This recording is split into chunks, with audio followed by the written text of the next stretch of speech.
Hundreds of migrants in Tijuana were forcibly moved from an encampment just south of the border over the weekend. Many calling the move inhumane and without warning. Our ABC 10 News reporter Laura Acevedo is joining us now live from the border with what happened and where the migrants are tonight. Laura. And the migrants say they woke up to a heavy military and police presence, removing them from the encampment that until yesterday morning was just on the other side of this port of entry. Mexican officials say this move was for their own good, but others say it was inhumane. Mexican authorities showed up at 4 in the morning on Sunday before the sun was up to move nearly 400 migrants just south of the border at the El Chaprral Plaza. This woman at the makeshift campsite says they were moved like dogs. Tijuana police, the Mexican National Guard, and Army moved the migrants, using construction equipment and manpower to remove and break down the tents in place for nearly a year.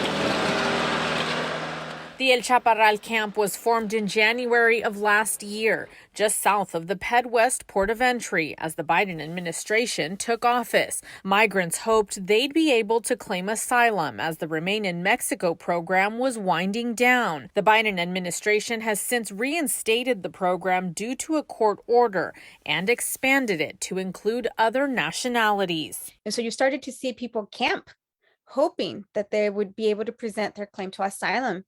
And here we are almost a year after, and the doors remain closed to them. Tijuana's mayor says the relocation was necessary to avoid a collapse. Officials say the living conditions at the shelter were not safe and say migrants were given time to gather their belongings and move to one of 3 shelters.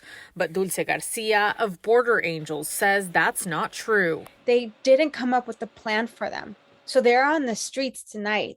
They slept on the streets last night and they're sleeping on the streets tonight because there isn't a shelter that can house all 326 people that were displaced last night. Tijuana officials say it was done early in the morning to avoid traffic in the city. Immigration advocates call the relocation a failure from both the Mexican and U.S. administrations. And so it's one of those out of sight, out of mind.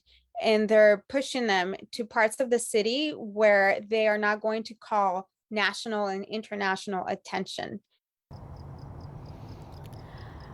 Now, so far, the Biden administration has not commented on the removal of these migrants or about any possibilities for them to be able to make their asylum claim. Reporting live from San Isidro, Laura Acevedo, ABC 10 News.